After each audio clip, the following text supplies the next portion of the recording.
నేను కలెక్ట్ చేసిన చాలా సీడ్స్‌లలో ఈ బఠానీ బీన్స్ ఒకటి. ముందుగా ఈ సీడ్స్‌ని ఎలా కలెక్ట్ చేశానో అవి చూపిస్తాను. ఇవి చూస్తున్నారు కదా! చెట్టుకి ఫ్రెష్‌గా ఉన్న బఠానీ పాడ్. వీటిని మనం చెట్టుకి అలాగే వదిలేస్తే ఈ విధంగా ఎండిపోయి సీడ్ పాడ్ తయారవుతుంది. సో, వీటిని మనం కట్ చేసుకొని దీంట్లో ఉన్న సీడ్స్‌ని జాగ్రత్తగా బ్రేక్ అవ్వకుండా తీసుకోవాలి. ఇవి లాస్ట్ ఇయర్ సెప్టెంబర్ టైంలో కలెక్ట్ చేసుకుని వీటిని జిప్ లాక్‌లో పెట్టేసి ఒక డ్రాలో స్టోర్ చేసుకున్నాను. ఇప్పుడు ప్లాంట్ చేసే ముందు ఒక 2-3 అవర్స్ ముందుగా నీటిలో నానబెట్టుకొని ఉంచుకోవాలి. సో, ఇక్కడొచ్చేసి చిక్కుడుకాయ కూడా ఇదే అండి. ఫ్రెష్‌గా ఉన్నప్పుడు అలా ఉంటాయి. వాటిని చెట్టుకే వదిలేస్తే అవి ఎండిపోయి ఇలా సీడ్ పాడ్స్‌గా తయారవుతాయి. వీటిని కూడా అదే ప్రాసెస్‌లో సెప్టెంబర్ టైంలో కలెక్ట్ చేసుకున్నాను. కలెక్ట్ చేసుకొని జిప్ లాక్‌లో స్టోర్ చేసేసి డ్రాలో పెట్టేసుకున్నాను. సో, ఇప్పుడు మనం ప్లాంట్ చేస్తున్న టైంలో ఒక 2-3 అవర్స్ ముందు నీటిలో వేసుకొని సోక్ చేసుకోవాలి.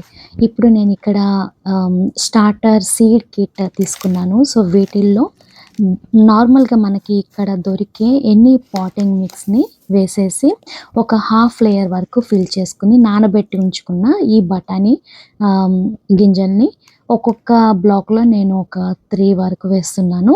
అవి వేసేసి దాని తర్వాత దానిపైన సాయిల్‌తో కవర్ చేసేసుకోవాలి. ఇలా ప్రాపర్‌గా కవర్ చేసేసుకొని జెంటిల్‌గా ప్రెస్ చేయాలి.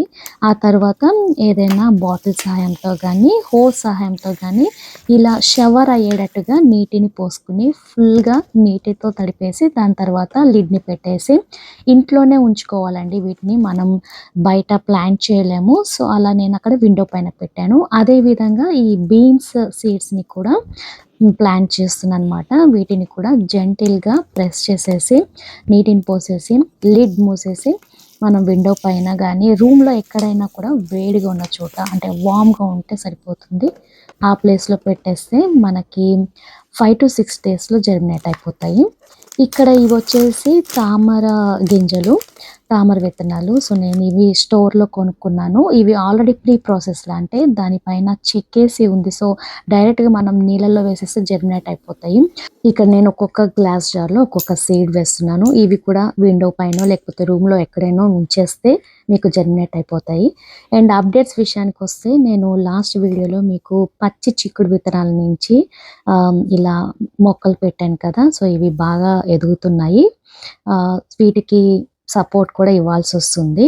సో, ఇదే అండి అప్డేట్. ఇంకోటొచ్చేసి నేను లాస్ట్ టైము రోజ్‌మెరీ స్టెమ్‌ని ప్రాపగేట్ చేశాను. అది ఒకసారి మీకు చూపిస్తాను. మీకు రోజ్‌మెరీ స్టెమ్ కట్ చేయాలి అంటే వుడీ స్టెమ్ అంటే కొంచెం బ్రౌన్‌గా ఉన్న స్టెమ్‌ని కట్ చేసుకోవాలి. ఇలా కట్ చేసుకున్న తర్వాత నేను ఇది నీటిలో ఎలా ప్రాపగేట్ చేయాలో చూపిస్తున్నాను. సో, మనం నీటిలో పెట్టేటప్పుడు ఎంత అడుగుకి ఇదైతే మునుగుతుందో, ఆ అడుగు భాగంలో ఒక ఆకు కూడా లేకుండా కట్ చేసేసి, ఇలా క్లీన్‌గా ఉంచుకొని దాన్ని నీటిలో పెట్టుకోవాలి. మీరు ఎవ్రీ 1 వీక్‌కి నీటిని చేంజ్ చేస్తే చాలా బావుంటుంది. సో, అలా అయిన తర్వాత ఇది 1 మంత్ అప్డేట్ అండి. ఈ మధ్యలో నాకు చూపించడానికి కుదరక 1 మంత్ తర్వాత ఇలా అప్డేట్ చూపిస్తున్నాను. చూసారు కదా! ఫుల్‌గా రూట్స్ వచ్చాయి. వీటిని నేను ఈరోజు సాయిల్‌లో ప్లాంట్ చేస్తున్నాను. సో, దీనికి కూడా ఏదైనా పాటింగ్ మిక్స్‌ని తీసుకొని ఇలా ప్లాంట్ చేస్తున్నాననమాట. సో, వీటి అప్డేట్స్ మీరు చూడాలి అనుకుంటే నా ఛానెల్‌కి సబ్స్క్రైబ్ చేసుకోండి. వీటి అప్డేట్ ఎలా ఉన్నదన్నది నేను నెక్స్ట్ కమింగ్ వీడియోస్‌లో చూపిస్తూ ఉంటాను.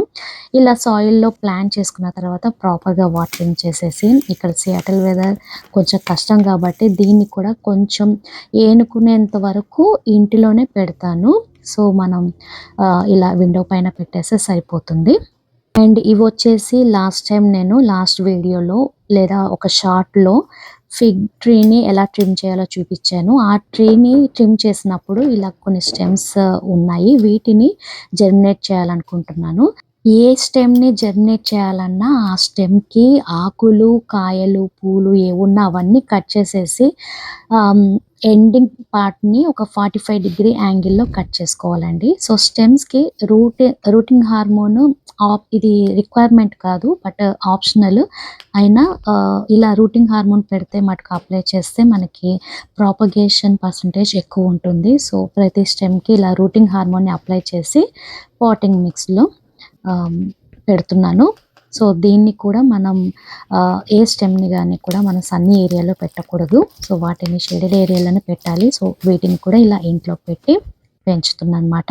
వీటి అప్డేట్స్ చూడాలి అనుకుంటే నెక్స్ట్ వీడియో వరకు వెయిట్ చేయండి. మీకు ఈ వీడియో ఇన్ఫర్మేటివ్గా ఉన్నట్టయితే ప్లీజ్ ఈ వీడియోని లైక్ చేయండి. నా ఛానల్కి సబ్స్క్రైబ్ కూడా చేసుకోండి. Happy gardening.